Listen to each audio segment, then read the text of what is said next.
Incels are safe. Takeru versus Rod Tank is confirmed for March. Let's break down some Takeru sparring footage. Here he's sparring with Yuki Yoza, going quite mad. And that's Takeru 101. This is quite an edited sparring footage, but I'm reckoning that Takeru was digging in the left kick, the left inside kick, and the left snap kick with the toes before he did this maneuver we're going to see right here. Picks up the left knee and steps in with a 1-2 left uppercut. Probably using the left uppercut because Yuki Yoza generally has quite a high guard. So he's using the left uppercut to pierce through the middle. And he's dropping his hands to go into a 1-2. Throwing his 1-2 from a slightly different angle. Something we don't really see him do as intentionally in his fights. Like the intentional hand drop. But it sends the angle of the 1-2. He shifts slightly to the left to get that angle for the right straight so it fires through the guard of Yuki Yoza. Let's see if I can stop it at the right moment here. He just hands it down. As he throws this jab, it's like a gazelle step. So he's throwing the jab here, occupying the guard. But as he moves slightly to the right. What's that going to do? That's going to make this angle so the right hand can fit through the gloves of Yuki Yoza and hit the chin. Nice little shift, nice little gazelle step. A bonus of this is that back foot isn't getting left behind. It is going to come with him. So he's got his right foot underneath him. Perfect position to drill in the right straight. Let's go back and watch it in full time. Gazelle step, left straight. Gazelle step, left jab even. From a low hands position to leverage into the right straight. He's getting the better of Yuki Yoza in this sparring clip. I don't know if that was the theme of this sparring session or if it's just edited together, but he gets hit with a left hook there, dropping his hands in front. He's dropping his hands in front, but his head movement's not the most sophisticated, generally relying on a lot of pulls. Takeru, not really known for his head movement, gets hit with a big left hook there, and another big left hook. That's a little bit after the bell. This is the kind of sparring you can get away with. Get away with being a strong word. When you're in the low 60 kilos, don't expect heavyweights. Don't expect Tom Aspinall and the like to be getting away with this kind of sparring, like hands down in front of each other, giving each other a bash. Here's some boxing sparring in America. You can tell by his sparring partner's head guard. Takeru throwing his head down a lot, something that you won't see him do in pure kickboxing, but when you see him do boxing spars, he'll either have his head up high or he ducks it quite low, using the double forearms high guard. Not as useful against someone who's throwing multiple punches. We'll see it here. He throws his two hands up just in a double forearms guard, and the other guy throws some punches around, uses that uppercut to lift his chin, and then throws the right straight. Let's see if I can pull back at that moment. Boom. The movement here uses that left uppercut, slightly lifts the chin of Takeru, and then the right hand scuffs him on the forehead. Not the cleanest, but these guys are going to war. Boxing. A lot of pulls from Takeru. Takeru, he has an amazing offense, but a lot of really bad defensive habits. You can tell that they've both just got sick of not being able to see properly, as pretty as their head guards are, the gold of Takeru's and the Born in the USA head guard of his training partner. But Takeru has this habit of pulling back, hands down, chin up. It's quite a beginner thing, but it's something you'd see in beginners, and he manages to get away with it by being so offensively aggressive and having so many different options and using his athleticism, but he doesn't always get away with it. When Tan Lee shifted with his feet, he caught Takeru on the end of it. If someone's willing to shift and cover that extra bit of distance, they can really catch him, even if they have a little bit of a height discrepancy. This guy doesn't have a height discrepancy, probably a slight smidge taller than Takeru. Nicely dressed fella here. Takeru using the jab. Kind of uses his head position to manipulate for a moment. I'm not sure if I'll be able to get the right moment, the right freeze frame in there. But as the guy gloves up, there's a jab. Boom. Takeru ducks in, Nick Diaz style. Kind of gets his head not onto the other opponent's chin, but onto the opponent's gloves. That's going to lift him a little bit and make these passages to the body with the left and the right hook. Which one does he fire first? Boom, boom. Right hook, left hook. Generally, not always, but generally when people do that double body hook, they'll go with the backhand first because they open themselves up on the backhand, especially with a wide body hook. They're just going to war here with the wide body hook.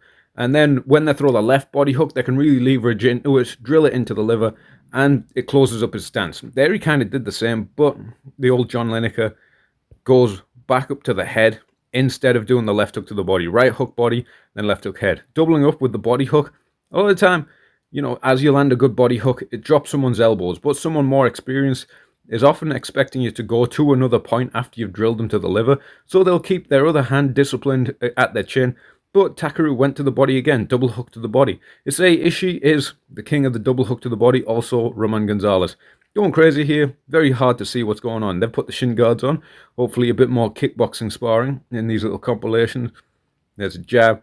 Jab and dropping it low, not jab and pulling it straight out. See, Takeru, again, he's being exploited with this in many of his fights. Jabbing and dropping it to jab. Comes out straight, but, you know, it's going to drop down to his hip. Shoulders are ball and socket joint, so naturally it wants to go in this circle. Takes a lot of discipline to bring it back to your chin. I'm surprised he doesn't just do the old Buakao sometimes and just keep it out and then leverage his left kick into it.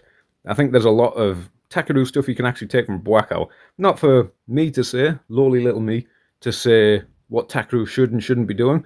I just think it'd be useful because it'd leave him a little bit less open than just dropping his left hand after these jabs, dropping it into his pocket where the opponent can fire back if they're sharp enough. But a lot of the time, Takeru is so aggressive with his hands, he gets people very shelled.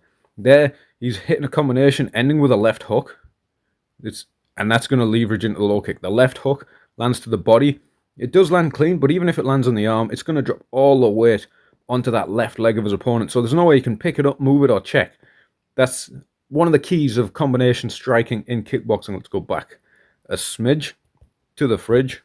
I don't know, I've had a lot of caffeine today, and I've had about 1.5 kilos of meat. But a lot of firing away into left hooks, into that right low kick. A lot of those really fast Wing Chun straight punches, just to make people guard up down the center. This is more like a kick sparring, floor drill spar. Takeru's got some tape on his right shoulder. Wonder if he had an injury at this point. But it's more of a floor drill spar than it is a hard spar, where here they're going to get back into it. Because, you know, when they're in this room, like it's on the 22nd floor of a long battle at the end of a Yakuza level, you know they're going to go to war in this little yellow fridge room. But I can't stop saying fridge. But there's a cross counter from Takeru, even if he takes it on the chin. Because Takeru's stance is a bit more square, one of the advantages is, let's see if we can pause it. So Takeru's stance is a bit more square, which means the shoulders a little bit wider, boom, boom, more space between the shoulders. The downside of this is it leaves him open, and he's just taken that jab to the face. But the upside of this is his body's already kind of half turned in to his right cross. So he can throw his right cross very quick. He's going to hit this cross counter very quickly. Bump. That's part of the advantage of the square stance, and part of the disadvantage is you are open in the middle to those jabs, and he can eat a lot of jabs, especially if you saw sparring with Nong-O. But he can fire this counter right straight very quickly, and he's got a lot of torque, a lot of leverage into his left hook, sorry. A lot of leverage into his left hook. He's not just relying on an arm punch, but there, he eats a jab, and then fires back with a right straight. Boom. And then they get into the sparring again. More left hooks from Takeru. He's happy to do this Wing Chun punch. A lot of punches down the middle at very quick speed to make people pray almost. You call it praying, where they bring the hands in close together. That's going to open him up around the side with the hook. When the hook lands, then he can land it. And then often into the low kick after, because that left hook sets people's feet heavy on the lead leg so that they can't move. Going to war, there's that right hook body into left hook body. Again, a lot of times people start with the right hook body and then go into the left hook body, because you open yourself up on the right hook body and close it with the left hook to the body. If you went left hook body, then right hook body, it's still possible and it's still useful. But if you went right hook body, if you went left hook body into right hook body, you would finish on the right hook where your stance is squared up, your shoulders forward, your chin's out, and you were a lot more open than when you finish on a left hook body. Right, I've been Cage Warriors Lightweight Champion George Hardwick. Check out Patreon for support, if that means anything. Who should I break down next? Brr. Subscribe, like, call to action, malarkey, nonsense, algorithmic, whatever.